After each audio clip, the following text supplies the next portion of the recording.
हो गए। मुनाफिक की डेफिनेशन क्या है? जबान से कलमा पढ़े, दिल के अंदर कलमा ना हो, जबान से मोमिन कहलाए, दिल में मोमिन ना हो। अब बताओ तो सही, जो मोमिन होगा बिस्तर पे वो सो कैसे सकता है? आप कहेंगे मौलाना नींद किसी को भी आ सकती है। मैंने कहा ऐसी बात नहीं मेरे भाई, तू बात समझ पहले। देख, ट्रेन पकड़ना हो तो तुझे नींद नहीं आती। आप मुझे बताएं, मोहब्बतें ट्रेन तुझे सोने नहीं देती, मोहब्बतें नमाज तुझे कैसे सोने देती है? इसका मतलब कहीं ना कहीं तू मुनाफिक हो रहा है, कहीं ना कहीं तू निफाक कर रहा है। अगर किसी ने शादी में दावत दी कि मेरे घर आना, तो आप क्या कहते हैं? यार दुकान बंद करके जाना पड़ेगा हजरत, ये छोड़ के जाना पड़ेगा हजरत, वो काम छोड़ के जाना पड़ेगा हजरत। आप मुझे बताएं क्यों? वो नाराज हो जाएगा यार, लंगोटिया यार है नाराज हो जाएगा, बचपने का दोस्त है नाराज हो जाएगा, विवाही है नाराज हो जाएगा, दामाद है नाराज हो जाएगा, ये नाराज हो जाएगा, वो है नाराज हो जाएगा। मैं कहता हूं तुमने समधियों की खुशी की खबर की, तुमने दामाद की खुशी का ख्याल रखा, तुमने दोस्तों की खुशी का ख्याल रखा। मेरे भाई, क्या हमने उस यार की खुशी का भी ख्याल रखा जिसने हमें सारी नेमतें दी, उसने हमें पैदा किया? उसके एहसानात तो याद करो, उसके एहसानात का ख्याल तो करो। अल्लाह अकबर। अगर वो चूहा बना देता हम क्या कर लेते उसका? अगर वो बंदर बना देता हम क्या कर लेते उसका? वो सूअर बना देता हम क्या कर लेते उसका?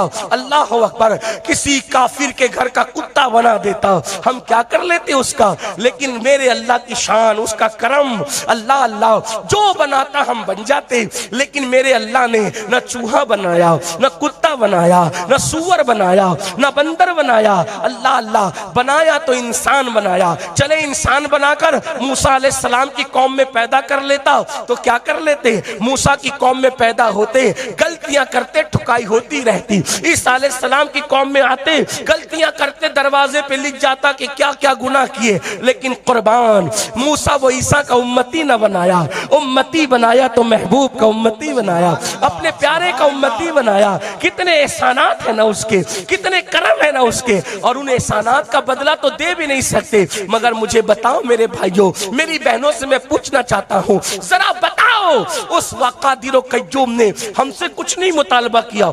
ये नहीं कहा कि मैंने ये किया तो ये कर, ये किया तो ये कर, ये किया तो ये कर। ये कहा बंदे मेरी बंदगी कर, मेरी इबादत कर। इबादत क्यों करूं? कोई इबादत तेरी ना करे तो भी तू खुदा है, और कोई करे तो भी तू खुदा है। जब कोई न था तो तू खुदा था, कोई न रहेगा तो तू। तेरी शान तो घटती बढ़ती नहीं ना मौला, ये क्यों इबादत करूं? तो जवाब मिलता है, बंदे मैं जांचने के लिए इबादत का हुक्म देता हूं कि मेरा वफादार कौन है और मेरा गद्दार कौन है।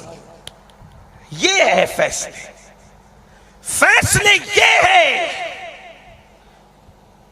सबने बुलाया, नाराजगी के डर से पहुंच गए, लेकिन रब बुला रहा है। कितना आ रहे हो? उसकी खुशी का ख्याल कितना है? तो मैं बात जल्दी जल्दी आगे बढ़ाऊं, दूर न निकले, कहीं हम मुनाफिक तो नहीं हो गए। कानों में एयरफोन लगा के गाने, हाथों में शराब के प्याले, बड़ी बड़ी दाढ़ी रखने वालों को भी, बिगैर दाढ़ी वालों को भी, टोपी वालों को भी, बिगैर टोपी वालों को भी देखा। औरतें करीब से गुजर जाए, नजरें उनकी नीचे रह नहीं सकती। हमने तो यहां तक देखा, हज करके लौट रहे, उम्रा करके लौट रहे, फ्लैट के अंदर खूबसूरत औरतों को तक रहे। कौन सा ये हज है, कौन सा ये उम्रा है? रमजान मुबारक में भी फिल्म देखते बैठे हैं, कौन सा ये रोजा है? मुनाफिक तो नहीं हो गए कहीं? कभी सोचो, मुनाफिक तो नहीं हो गए। और मुनाफिक जहन्नम के सबसे आखिरी हिस्से में रहेगा। निकलो। तो अर्ज ये कर रहा था, जो उनका जिक्र कर करके जिएगा वो उनको देख देख के मरेगा। यही कह रहा था। अब उनको देखकर मरना है तो तुम्हारे हाथ में। जिक्र कितना करते हो, कितना जिक्र करते हो? मेरे इमाम तो यहां तक कहते हैं, दहन में ज़बान तुम्हारे लिए, बदन में है जान तुम्हारे लिए। हम आए यहां तुम्हारे लिए और उठे भी वहां तुम्हारे लिए। जब जब जबान उनके लिए है तो उनका जिक्र क्यों नहीं करते? गीबत कर रहे हो, चुगली कर रहे हो, गाली दे रहे हो।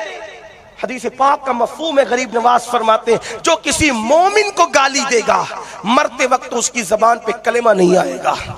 गाली देने वालों की जबान पे कलमा नहीं आएगा। तो अल्लाह अकबर, बात दूर निकली। अर्ज कर रहा था कि हजरत उज़ैर अलैहिस्सलाम से अल्लाह ने पूछा, उज़ैर कितना सोए?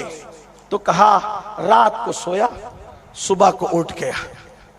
मोमिन की बस कब्र की पूरी जिंदगी हजारों साल की ऐसी है, और रात को सोया, सुबह को उठ, रात को सोया, सुबह को उठ गया। कैसे रात को सोया? यार का दीदार करते हुए सोया, हुजूर को देख के सोया। हुजूर को तवज्जो करें, हुजूर को देख के सोया। और फरिश्ते उठाएंगे तो क्या बोल के उठाएंगे? क्या बोल के उठाएंगे? हमारे सूफिया कहते हैं, फरिश्ते कहेंगे उठो, जिसको देखकर सोए थे वो पूरे हुस्न के साथ, वो पूरे हुस्न के साथ, हुस्न के जोबनों के साथ, अपनी रानाइयों के साथ वो जलवगर है। अब चलकर एक बार उसको और देख लो। इस मजमून को पीर नसीरुद्दीन नसीर इस तरह बयान करते हैं, कब्र की नींद से उठना कोई आसान न था, कब्र की नींद से उठना कोई आसान न था। हम तो महशर में उन्हें देखने आए हुए, हम तो महशर में उन्हें देखने। तो हज़रत उज़ैर अलैहिस्सलाम ने कहा, मैं सोया, रात को उठ गया सुबह। अल्लाह ने फरमाया, नहीं, 100 साल तक तू सोया। मैं 100 साल तक सोया। तब अल्लाह ने दो चीजें दिखाई, ये भी अल्लाह की शान। कुरान ने दोनों को बयान किया। कुरान ने दो चीज कहा, तेरा गधा देख। गधे को देखा तो उसकी हड्डी चमड़ी सब पिघल चुका था, कुछ कुछ निशान बचे थे। और कहा तेरे फल देख, तो फल सही सलामत थे। सुभान अल्लाह। अब यहाँ एक खास बात है, गधा पिघल गया, मिट्टी में मिल गया, और फल सही सलामत रहे। गधा पिघल गया, मिट्टी में मिल गया, और फल सही सलाम 100 साल के बाद भी तरोताजा रहे। क्या पता चला? 3 चीजें हमारे सामने, नबी, गधा, फल। ठीक, हम नबी तो बन नहीं सकते। कुरान बता रहा है, अगर मर के मिट्टी में मिलना चाहते हो तो गधों की तरह जिंदगी गुजारो, और मरने के बाद भी सही सलामत रहना चाहते हो तो फलों की तरह जिंदगी गुजारो। तो अब हर बंदा कब्र में मिट्टी में नहीं मिलता। जो फलों की शक्ल में रहता है दुनिया में, वो सही सलामत रहता है, और जो गधों की तरह जिंदगी गुजारता अपनी मर्जी से, फिर वो मर के मिट्टी में मिल जाता है। अल्लाह ने दोनों चीजें दिखा दी। बहरहाल फिर उज़ैर अलैहिस्सलाम अपने घर गए, और फिर वो सारा सा वाकया जो आप सुनते रहते हैं। तो अल्लाह ने जगह जगह बताया कि तुम सब मरने के बाद उठाए जाओ, मरने के बाद उठा। अब अपना यकीन है कि मरने के बाद उठाए जाएंगे। और फिर दूसरी बात ये, जब ये बात पता चल गई कि मरने के बाद उठोगे, एक दिन जब अल्लाह चाहेगा उठाएगा, कयामत आएगी, फिर उठाया जाएगा। उसको महशर कहते हैं। अल्लाह की अदालत में सब खड़े होंगे, और अल्लाह की अदालत में जब खड़े होंगे तो अल्लाह खुद हिसाब लेगा। अल्लाह पाक खुद हिसाब ले, और उसके लिए कोई नामुमकिन या मुश्किल काम नहीं है कि वो सबका हिसाब खुद ले, सबसे सवाल खुद करे। ये नहीं, वो कादिर है। उसको अपनी तरह, जब नबी को अपनी तरह पे नहीं सोचना चाहिए तो खुदा को अपनी तरह पे कैसे सोच सकते हैं? वो सबका हिसाब लेगा। अब याद रखना, हिसाब क्या लेगा? असल चीज ये आ रही है, हिसाब ये लेगा, फमन यअमल मिस्काल ज़र्रतिन खैरन यरा वमन यअमल मिस्काल ज़र्रतिन शर्रन यरा। एक जर्रे के बराबर नेकी की होगी, अल्लाह उसको भी दिखाएगा। एक जर्रे के बराबर बुराई की होगी, अल्लाह उसको भी दिखाएगा। जब मेरे आका अलैहिस्सलाम ने ये आयत पढ़ी तो सहाबा ने पूछा, या रसूल अल्लाह सल्लल्लाहु अलैहि वसल्लम, अल्लाह हमसे क्या क्या पूछेगा, क्या क्या सवाल करेगा? तो मेरे आका अलैहिस्सलाम ने फरमाया कि तुमने अब एक दीवार पर यूं उंगली का इशारा किया, नाखून का, और फरमाया कि तुमने किसी दूसरे इंसान की दीवार को अपने नाखून से खुरचा होगा, तो तुम्हारे नाखून के अंदर जो मिट्टी आई होगी, उस मिट्टी के चोरी करने के हवाले से भी अल्लाह तुमसे पूछेगा। अगर तुम तुमने कहीं पर किसी की मिट्टी पर हाथ मल करके हाथ धोया होगा, उस मिट्टी के बारे में भी अल्लाह तुमसे पूछेगा। अगर तुमने किसी का खिलाल, एक लकड़ी आती है खिलाल, उसको बगैर इजाजत के उठा के खिलाल किया होगा, उस खिलाल के बारे में भी अल्लाह तुमसे पूछेगा। मुसलमानों, ये सच्ची सच्ची बात मैं कुरान और सुन्नत की रोशनी में, सूफिया के अक़वाल की रोशनी में बता रहा हूँ।